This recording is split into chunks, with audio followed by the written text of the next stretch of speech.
And welcome, y'all. I am Marshall Mann. Normally, I interview up and coming artists on the Spotify Scavenger podcast, but today I am extremely grateful. I am so grateful to be representing Southpawers for this interview with the one and only Kuniva, formerly of D12, a Detroit Crowd hip is going hop crazy. legend. How the hell are you, man? Thank you, man. I appreciate it. Y'all calm down. The crowd is going fucking mad. Please, please, people, please, please. Let me get on all this. Thank you, man. Thank you for having me. I appreciate you. Without a doubt, man. I mean, hey, you got a story, man. I can't even front. Like from the hip hop shop and the battle rap scene, you go all the way to MTV, the height of 2000s popularity with D12, and you've done what many artists dream about, and yet you continue to do dope shit. So that's something that I think is important to make sure to start with because you've already done enough to make people jealous and hating, but you're still going. Yeah, man.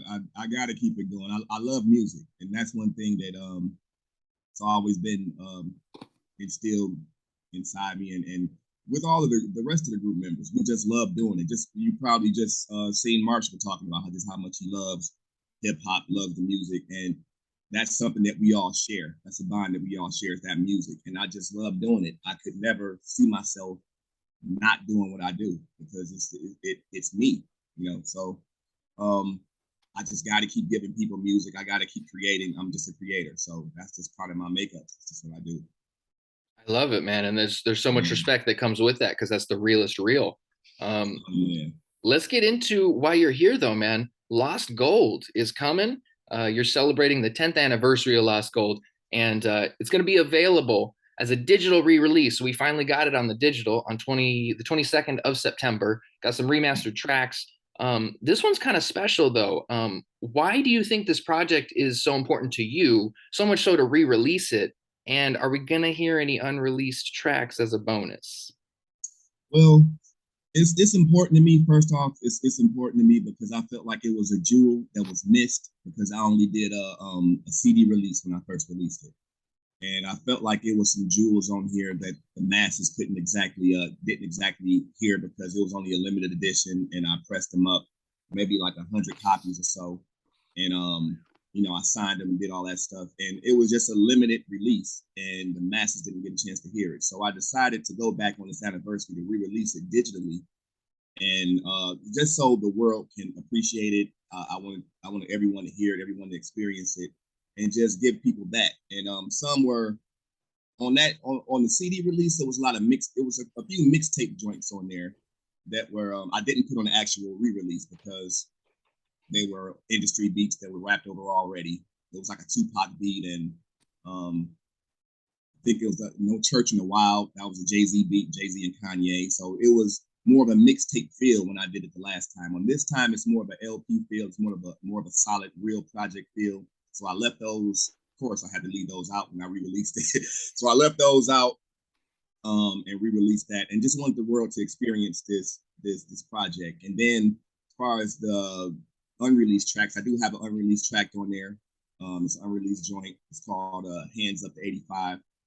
And when it's been in the vault, I had that for a minute, and I decided to let that go and release that and let people hear that. So yeah, that's a bonus track on there. I'm not even gonna lie, man. You took it in a whole nother direction. I was like, do we get more? And you're like, nah, you get less. But in a good way, though. You obviously paid Yeah, respect with the beats but and you everything. know We what? had Actually, too, I added some more songs on there.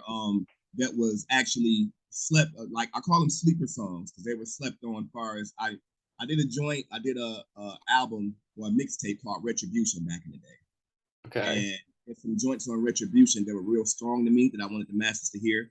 So I went and remastered those, a couple of songs from Retribution, and added those also to Lost Gold, so people can check those out and enjoy those too. So it's actually more songs on Lost Gold, but I, some people like hardcore fan base they would know these songs, but for the masses, I don't think they would know them. So and it's something digitally that you can actually just listen to them instead of just being on a CD. Yeah, So you can no. actually put your headphones on and vibe to it without it being in the CD player. And who carries those around anymore? You can have it on your iPhone now. You have it on your phone or whatever. So yeah. Oh yeah. That's super dope, man. And that's one of those things that I love that you do when you got these releases that you know, come back with. You got the digital as well as the physical, because now you're pulling people into the fray. Like it's almost like the people that considered themselves fans of you can now be like, oh, I'm a super fan. Like they go back and they really get to comb through your, you know, your catalog like Yeah, this. It's so personal. yeah, it Um, is. It but is. speaking of jewels, man, you mentioned this one's got some jewels. The symbolism in, I mean, the title, in the song names, just all over the place, is very, very evident. So a couple of weeks ago, you released "Pawns in the Game" as like the lead single of the project, and Mhm. it's got a strong message. I really, really love that video you put on IG from The Wire. Like that's iconic, talking about pawns and how people are navigating the game. And Yeah. for me, that really tied things together in a very interesting way. Obviously, an iconic show, but you're taking it from not just rap, because a lot of people hear you talking or hear you, you know, spitting some of these bars, and they're like, okay, you're talking about how people rap in the industry, but then we're also talking about life and how all that stuff translates together. And Mhm. it seems like, you know, the rappers need to realize, or even just the people in the world need to realize that they're getting manipulated like pawns. And Mhm. I wanted to ask you point blank, man, because this industry is a little treacherous. Mhm. If you're cool with answering, obviously, what experiences in your journey as an artist have left you kind of feeling like a pawn? And why do you think this message is important to get out and so relevant 10 years later? Well, as far as the industry goes, and me feeling like a pawn, at times I do, and that's because when you're young, like we were young coming into this business, we were in our early 20s and we got into this business, and not completely understanding it. We didn't understand that this is a rap business. This is the rap business, and a lot of artists tend to not tend to the business part and just want to rap. And uh, somewhere down the line, like even when we started off with just tending to the rap instead of the business. So we weren't really privy to all the things that goes on behind closed doors. We just thinking, hey, we're coming off the streets, we're rapping, hey, let's fucking rap. And when you're coming from our conditions, and you poor, and you're disadvantaged, you come from a disadvantaged place, um, it's easy to get taken advantage of by the industry. And not saying that Shady took advantage of us at all, but just in general, just doing business with other people, and going out and trying to make this deal happen and that deal happen. You get taken advantage of because you're just used to you're trying to survive, and we have a survival instinct where we come from. So we're doing these deals, and we're not looking over paperwork properly because we don't know. And so as a pawn, they're the smallest ones on the board. They only move a certain way. They get taken out first because they're not designed to survive. They're just used to ultimately, for the other person to get the ultimate move to actually win, but they don't make it to the end. They don't make it to the end of the game. So I didn't know, and personally, I didn't know about percentages, ownership as far as music, registering your music. So I didn't know when or how to get paid. None of that. Of course, we saw the contract, but I didn't. Me personally, I didn't look at it like, okay, going line for line. I didn't know that stuff, and I didn't have anyone there to show me. Even the management at the time didn't know how to do it. They didn't know really what they were looking at. So we just have to trust our lawyers, and then a lot of times lawyers take advantage of that because they know we don't know what we're looking at. And it was a lot of times where, even when to this day I wrote music, and I still haven't gotten credit for it because I didn't know to put my name on it. I'm thinking, hey, this is a group effort. This is a group effort. So I'm writing this. This is all of us. This is a group effort. Not even thinking about, hey, put that down for your credits. That you own that. You wrote that. So I think just like pawns are really the soldiers. And that's what we were for Shady. That's what we are for Shady. I'm still a Shady soldier. That's my brother. I love him to death, and I'm his soldier, always for life. So it's just basically hard being a pawn in this game, and remaining on course. And just like you said on the skit, pawns get taken out early unless there's some smart ass pawns. And Amen. I'm a smart ass pawn. Like, I'm not getting taken out. You know what I'm saying? So I'm surviving. I'm still here, and I've survived the times, and I'm just happy to still be here and be able to tell my story and still move forward. Not being a victim of being a pawn. Just I'm growing, I'm learning every day, and now I'm so focused on business. It's crazy. I'm like, dang, I didn't know this, I didn't know that, but I know now. And I just try to teach other people and other up and coming artists to, look over paperwork, make sure you know your percentages, know when and how you should get paid, and know who's paying you, and know who you're paying. It's a it's a tangled web, and you have to go through all of these things. And at the same time, you have to also enjoy your craft, and that's a hard thing to do when you're tending to business. It's like a basketball player. He's just trying to concentrate on making those shots, those layups, those everything that's required for him to be on that court. He has to be 100% focused, same as a boxer or anything else. So it's hard to concentrate on business when you're preparing for a fight, when you're preparing for a game, when you're preparing for, to do a song with this rapper, that rapper, going in with Dr. Dre. Like, oh yeah, 1 second, Dre, let me look up this paperwork. You can't do that shit. You know what I'm saying? So, you have to actually, on top of that, have people that you can trust that'll help you and guide you through it until you're past the point of being a pawn, and then, until you're at a point where you're an actual force to be reckoned with on that board. So, oh yeah, you said a word that's very important there: trust. And as an artist, we're taught to trust the process and trust the creative process. Trust your journey. But then you get in these situations where you don't actually know where you should put your trust. You're talking about lawyers and managers and labels and agencies. And so being able to parse out who you can actually trust there seems so important, especially through a journey like yours. I mean, y'all came through some of the craziest times in music, through those 90s, 2000s to today even, and you're still going. So that says a lot about how you evolved throughout that journey. Absolutely, and trust is the key. And it started off with the trust of just Marshall coming back and saying, "Hey, I got you, guy." You know what I'm saying? It's I got you. And we trusted him and put our trust in that situation, and it was a great situation. You know what I'm saying? But within that, we have our own infrastructure as D12 that, as far as business, that we need to handle. Like, that's Eminem. He's handling his own business, and he's teaching us as he goes because he's learning, and we're learning also. He's a little bit ahead of us. And not a little bit. He's further ahead of us, but he's still catching up, and we're in our baby steps. So he's trying to guide us at the same time, letting us bump our heads and do our thing. And it's just a thing where you have to be in control of everything that you're doing. And strangely, you have to trust people. In order to get fucked over, you trust someone. And it's fucked up that you have to actually trust someone to get fucked over. So a lot of times we've gotten fucked over. But within getting fucked over, we just made sure that we didn't get fucked over twice. And that's just the business. You're going to make those mistakes. And thank God we're still here to speak on our mistakes and keep moving and prosper. Thank God, indeed, man. Well, let's run it back to Lost Gold for a second, too. You mentioned Marshall. You've been on tracks with just unbelievably talented MCs for more than 20 years. There's got to be like a dynamic, I'm sure there's a flow state or somewhere you go in your head to be able to come up with some of this crazy stuff, man. You've got bars for days. Keep Calm, the other single on Lost Gold that just came out. You've got Royce and you've got Kid Vicious. You are not playing with these features.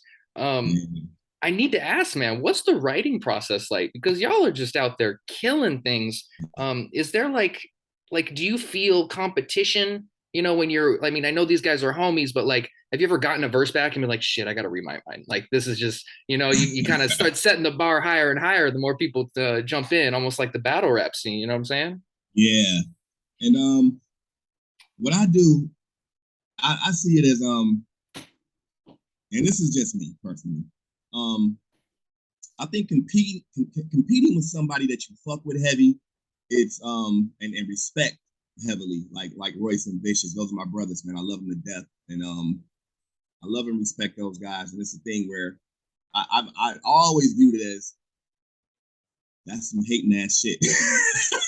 Like, of course, it's you always think of a friendly competition and all of that shit, but the way I'm made up, I just want to see everybody succeed. I want to see everybody shine, and how we were taught and how I was taught in this business. Just being in the group D12, we never competed with each other. We always made each other better. And it was a thing where we set the next person up for the next verse. Like, I didn't want to come in like on Instigator I didn't want to come in on instigator and I'm rapping first and just kill it and then just dead everything. And Swift comes in and his verse isn't as climatic as mine is. So I always wanted it, and how we were taught is to build up the next verse. If I was going last, I would say, okay, this is the climax. I'm going to go ahead and, try to go up a notch, stepping up, because it's like a movie, how we see it. And how I see it is a movie. You start off with, it's like a roller coaster. It goes up and then it, so you don't want to just start off at the top. You want to actually build your structure as far as the song goes. So I never compete. I only compete with myself as far as when it comes to making a verse. And the goal is never, of course, as an MC, to get murdered on your own track. You're never gonna get murdered. But the overall goal is just, for me, is to make the track the best that you can make it, with the people who have the gifts to make it like that. And those guys are gifted. I knew they can make it a dope ass track. And you just want to make magic when you make something. I do. I just want to make something great. And so my goal is never to outshine or anything. I'm just me. If someone gravitates to my verse more, cool. I'm no problem with it. But my main goal is to just make sure I make the best song that I can make with the people I work with. Spoken like a legend, man. I hear you. Well, I gotta ask, especially after songs like Pawns in the Game, and you kind of do get into a little introspective vibe. You've got some satirical elements in your music where you seem to be kind of commenting on the state of things. And I wanted to ask you point blank, because you can kind of figure out, if you're really a fan of Kuniva and over the years with D12, you can figure out what you think about new rappers, old rapper, just kind of your place in the game. But I want to ask you point blank, because we're 2022 now. Like, there's a lot of things happening that have been evolving for many years. What do you think about the state of hip hop right now? The state of hip hop right now, I think I still think it's great. I think it's great, and I think it's nothing but evolution, and everything evolves. Everything evolves. I believe, as far as the new artists, there wasn't any social media when we were popping out there. It wasn't there. So in today's day and time, it's like social media, like they really give people, these artists, they face a lot of disrespect and a lot of judgment, because they're in the public eye so much, and everyone has an opinion. And I just think that of course, evolution in general is going to happen, and changes are inevitable. As far as like even artists that I like, I fuck with people laugh sometimes because they wouldn't think I'm up on that. I love NLE Chopper. I like his music. I like the baby. The baby is dope to me. I fuck with the baby. I like Migos. I fuck with Migos, and I rock with a lot of new school stuff. And a lot of people didn't gravitate to us. They were, when we came up, they would ask some certain people, what do you think about the certain state of hip hop? And they would say, I don't like this fucking D12, and we faced the same backlash because it was a changing of the guard. And you have to know, as an artist, as a just a person, period, things change and the guard changes and nothing stays the same forever. And of course, even with our substance, we have to change that, because in today's day, we couldn't get away with the shit we were saying back then. You know what I'm saying? We would be crucified. They would kill us. Yes. Like, imagine the backlash if you got people singing Purple Hills on MTV now. Man, and they gave us trouble then. You know what I'm saying? But just in today's climate, and just how things are with with the drugs and the perp and the lean and all that shit, man, it's serious. And I wouldn't think that we would survive in this day and age. But as far as the hip hop scene today, I think it's always great music, mediocre music, trash music, and it's always been like that, in every genre. And hip hop is no exception for hip hop. So I rock with some of today's music. Some of it I don't rock with, but for the most part, it's all subjective. And music is one of the most subjective things out there. Same as like food. You know what I'm saying? One person may like mayo, another person is like, I can't stand that shit. How do you do it? Ugh. But that's just music. And it's just a changing of the guard, and I just go with the flow on how things are going now and move accordingly. And it always pays also to have the youth around you, especially in this business, you got to have the youth around you. You can't just build a fence of old school shit and still be in this business and just saying I'm right here. You're gonna have to elevate in some type of way and not conform, but you're gonna have to switch it up a little bit where the younger generation can relate to what you're saying. I can't say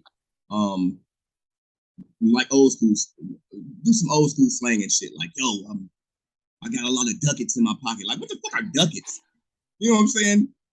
Even when you say stack, even when you say I got a stack, they like, nah, we don't say stack no more. So, it's a hip thing too. So you can't be sitting around saying old school shit and, all this old school ass slang and expect them to relate to you. And so you have to be relatable also. So I like the music though, man. I can't say I hate it all. It's a medium for me. I like some, I like, and it's always been like that. So to me, nothing's changed. Just different faces, different artists. Oh, without a doubt. And I think it says a lot too. If you're judgmental of new music, then like some of your fans are going to like that music. So it's almost like you're passing the judgment to your fans, or you need people that are in that same kind of judgmental space. And that doesn't lend itself to evolving and creating more dope art. Exactly, man. That's it right there. And it's like you're putting off your thoughts to your fans, and all of a sudden now your fans hate those guys. Exactly. And I always respected our fans. I always respected the power that comes along with what I do. And I never want to steer anyone wrong into just my way of thinking. I'm a really open thinking person. So I just want other people to keep an open mind, give people a chance. Like people would tell me, like certain artists, don't listen to that. He's trash. And I still would listen. Like I'm gonna listen. And then I turned out to like a lot of shit that I thought I wouldn't like. But just because someone else said it was trash, it'd be other people who would think that and be like, I'm not gonna listen. Such and such said it was trash, or this person said it was trash. That artist said it was trash, so I'm not gonna listen. And I don't want to be that artist. So, I always keep an open eye, open ear, and I support them all. They're just young, trying to find their way, just like we were. Without a doubt, man. No, it is insane how much that comes through in people's music. Because you've got that introspective vibe that really tells people that you're thinking about these things and you're really stopping to take into account the world as a whole. You're a Detroit legend, but you're a citizen of the world. Like everybody's got all these subjective viewpoints, and they come together in such odd ways sometimes. Between the judgment, between the fan bases and everything. Yeah. I wanted to go back to 2020 though, man. You and Swifty released My Brother's Keeper, and that project really spoke to me. It's got the grit, in that true kind of Detroit fashion, kept it real, but you also express yourself in some really deeply meaningful ways. And I wanted to ask about your friendship with Swifty, because I mean, y'all been working together for a long time. I was wondering, in the same lane as that evolution we were just talking about, how has your friendship and working relationship evolved, especially related to say that album and coming together for something like My Brother's Keeper? Well, as far as me and Swift go, I don't have a friendship with Swift. It's family. That's my family. That's my brother. I consider him a blood brother. That's as close to a blood brother that's just how I see him. And even though we're not blood and people think that we're brothers, they think that we're brothers. Do people still confuse y'all? Like, this is ridiculous. Yes. Come on, man. Daily. I've never gotten past it, Marshall. I've never gotten past it, man. And they still think we're brothers. So I'm like, hey, cool. He's my brother. Cool. Yeah, he's my brother. Sure. But I just respect him so much. I respect Swifty. We came up together. We've been through a whole lot. So I think one of the things that we have is we have the mutual respect for the sacrifices that Proof made. We have a mutual respect and admiration for the sacrifices that Proof made, the sacrifices that Marshall made, that Paul Rosenberg made, and the sacrifices that we made as a group. As far as just me and him, our sacrifices. So we have a dope fan base, man. Our fan base is so dope. They're just great. And they're just constantly asking for music. They want music. And they took a chance on us when we first came out with Shady Records. And Shady Records was created for D12. And Marshall introduced us to the world. He introduced us to the world, and he introduced us to his fan base, and they embraced us, and we went and got even more fans off of our own. And I think we owed it to him to give him that. And on top of that, me and Swifty, we still tour together. Um, we still got music that we're gonna make together. And it just makes sense to have music together outside of D12 and our solo projects to just give them something else besides that. And even just give them a piece of just me and him. And it was actually our fan base that suggested that we do it, that we do to My Brother's Keeper. And they was like, yo, we want to Swifty and Kuniva. I just kept seeing it all the time. And I said, you know what? Let's do this, man. And he was already on it. Like, yeah, let's go. So it was really both of our ideas, but it was seeded from the idea from the fans. They wanted to see that. And they just say we play good off of each other, and we just gave them what they wanted. So just in general, Swifty is my brother. That's my man's forever, man. That's my dog, my brother for life. And we just want to give the fans a piece of D12 outside of D12 and just give them Swifty and Kuniva and just let them latch on to that and hear just our thoughts and what we want to express and things we want to get off of our chest and just us as human beings outside of that and artists. So it's just a mixture of it all. We just wanted to get a lot of things off of our chest on that project. I love that, man. It's almost like a new wave that's coming. I don't know what you think about, guys like King Crook and Slaughterhouse and all of them. It's like Slaughterhouse isn't coming back. D12, for example, y'all kind of disbanded now, but people are wanting, I don't want to say content because that almost dilutes it a little bit. They want your impression, they want your take and your brain matters to your fans still in a maybe more meaningful way than even before because they don't have this group that is so iconic in their brain, and so to just be craving that is it's dope to see it come together full fruition like that, coming together from fans wanting an album with you guys and then coming out with, I mean, you got tracks like Turn and Heartbroken on that tape with Yeah. like, man, you went from Get the Fuck Back to Heartbroken, man. Like y'all got some Oh, range. yeah. Yeah, I know, man. It's a it's a seesaw, man. It's like emotions, and Is there a more heartbroken. Detroit thing that exists, man? Like that What'd you seesaw? say? Is there a What'd you more say? Detroit thing that exists, that seesaw back and forth? Man, we go through a climate of emotions here. I think it has to do with just being us being from the Midwest, and we experience all of these different climates of winter, spring, summer, fall. We get them all, so we adapt, and we're able to tap into our feelings a lot more. And I just I just think I never really spoke on my group publicly about anything like bashing or nothing. And at the end of the day, this is still a business, and this is a business that I've watched crews sacrifice so much to build, and I'm just all about preserving what Proof was trying to build, and I never disrespect that sacrifice that I've seen him make, and anyone who disrespects that sacrifice that I know he made and I've seen him make, I have an issue with. And other than that, I have an issue with no one, as long as you don't disrespect his sacrifices. And I just think you don't honor your brother's legacy by destroying what he's built and sacrificed for. So I'm going to honor that. I'm going to always honor Proof's legacy. I'm always going to honor his sacrifices. And, I'm going to keep it pushing. But in retrospect, when I look back, I even I just remember him walking up and down the tour bus. Like it's late at night and it's like 4 a.m. and I just see him pacing past my bunk and I'm sleeping. I'm holding my curtain back, like, what the fuck are you doing? And he kneels down with his notebook and he's like, man, I'm trying to figure out how we can get this popping, man. I want to do this. And he just has a whole notebook, like a mad scientist, scribbled with ideas about what he wants to do for D12 and where he see D12 at in the next couple of years and what he wants to do with this. And, with solo projects, with movies, with clothing. It's just so much.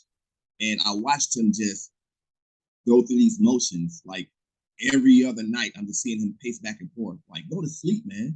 And he's just awake and he's walking. Anyone who will listen, who's in earshot, he's going to kneel by you and, what do you think about this? Blah, blah, blah, blah, blah, blah. And then we can do this, then we can do that, blah, blah, blah.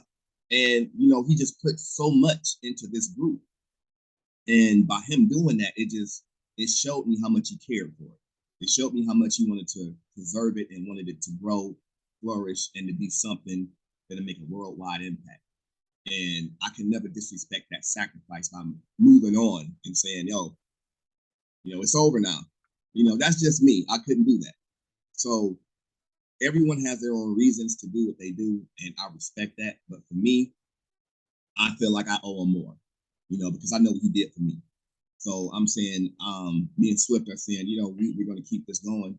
We're keeping this flag waving, and we're going to keep pushing. And that's why we came out with My Brother's Keeper, to just remind the fans that we're still here, we still fuck with them, and we're glad they still fuck with us, and we're happy to be a part of their lives, and we're happy that they allowed us to enter into their world, and they embraced our world, and we just had when you talk to D12 fans, they'll tell you how much we impacted them.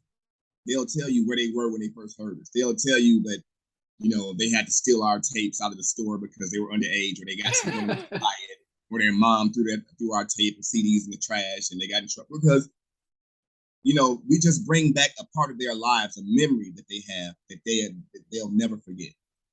And it's good to be a part of someone's life and knowing that you made some type of impact, some type of positive impact, even if some of the content was just crazy, just giving them that content to laugh at, to joke with, to make fun of, or whatever it was, just to give people that type of feeling, to be in someone's heart and mind and soul like that, and to be a part of their life is just something that is undying. You never can get rid of that type of energy.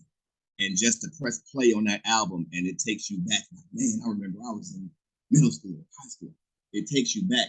We give them a time machine back to their youth, back to a time when they were fucked up, back to a time when they were up high, back to a time when they were down, whatever it was.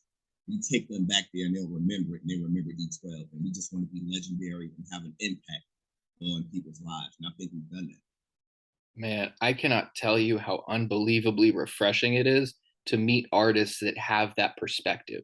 Because you essentially just explained why I was excited to do this interview with you in a way that was just so broad that applies to so many people, but it's so real. I legitimately came up through high school, and if I may drop some flowers for a sec, man, I mean, you and all of D12, y'all were like our WuTang, you know? Y'all really, and it's funny because y'all started with a very similar sound in the 90s with your underground EP to WuTang, and then you developed into you, and then seeing you guys be yourselves. And like, I'll never forget, I know my band is not exactly the best representation of all of D12's music, but having lines in there like, oh, I thought you were Kuniva. Like stuff like that says so much about your perspective as an artist. You're not taking yourself so seriously that you're like, you know what I mean? There's all this stuff that comes with music nowadays, and I cannot thank you enough for having such a fresh perspective, especially after this many years. How many people get jaded by this industry, Yeah, and that's crazy because I appreciate those words like to the fullest. It's like I was saying, the appreciation for our fans and our supporters is top priority to me. Like, I make sure that I try to talk to everyone. I try to reach out to everyone who reaches out to me. And even if this is just a like from a comment that they make, anything, I just want to let them know that I hear them and I appreciate them. And that's just what we want to do. We want to make an impact. And it's funny that you mentioned WuTang, because that's exactly who we based our group off of when we first started.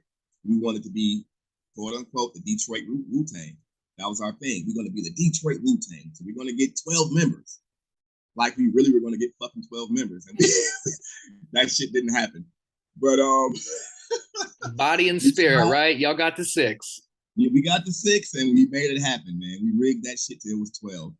But that was it. We just wanted to bum rush the industry, say some wild shit, and just be noticed. And it just evolved from there to wanting to be noticed, to just wanting to be held as a group who didn't give a fuck and wanted to really make an impact on this music and make an impact on the game and make an impact on people's lives. And it just the goal changed every year. First, it was just who can say the wildest shit, who can say the craziest shit, and it went from that to saying, who can make a song out of this, who can make a song out of just screaming, "I'm gonna get my gun," it just. We would make a song out of anything, like 40 ounce. That was, of course, a lot of people don't know that was a joke. And we were making a joke. And that was at the time where Lil Jon was at the top of his game. Lil Jon was on top of everything. Lil Jon, yeah!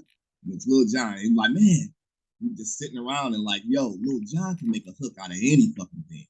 Like, he can, and somebody had a 40 ounce. and somebody had a 40 ounce, and they were like, he'll look at that 40 ounce and say, "Pour your 40 out." And we start joking, and next thing you know, we went in there and made 40 ounce. So that's the type of shit we were doing. But yeah, we were wild. Wow. I love that stuff like that is so natural though. You're just like you took what it was at the time and you just running with it, man. Yeah, Well, to wrap this thing up, man, again, I can't thank you enough for your time. I mean, the fans are so appreciative when they can get, a peek behind the curtain and really get to poke an artist's brain a little bit, respectfully, obviously. yeah. But I have to ask, to sum it all up, man, who are your top 5 artists? That one I can't answer because it's just subjective for me, and it depends on how I'm feeling. But I'm always rocking with Nas. I'm always rocking with Nas, J, and M, and everything else under that. It just depends on how I feel. But it's just subjective to me. It depends on how I feel at that day. So it's just so many I wish I could name. But I do want to tell you this though. I got a new album coming out. Besides Lost Gold, I have a new album coming out next year, and it's a song. The songs on there with Proof. Proof's son actually gifted me these songs that he was talking about me on. Proof was talking about me, and I'm going to add some stuff to it, and it's going to be a dope ass song. So that's a joint on there, and it's being released on my new album. So I got that coming along. I got Lost Gold popping off, and I got the People's Playlist, which is dropping in November.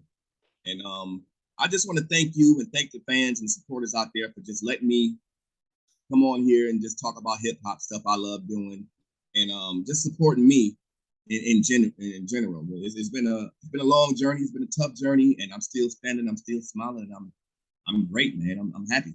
I'm happy. Kuniva, I cannot thank you enough, man. Make sure y'all check out Lost Gold. Make sure y'all check out every other project this man has done between his solo career and D12. And check out Southpawers for the release of this entire interview, as well as the Spotify Scavenger podcast. But with that said, Kuniva, stay blessed, and thank you so much for your time, bro. Thank you, Marshall. Appreciate you, man. Talk to you soon. Definitely.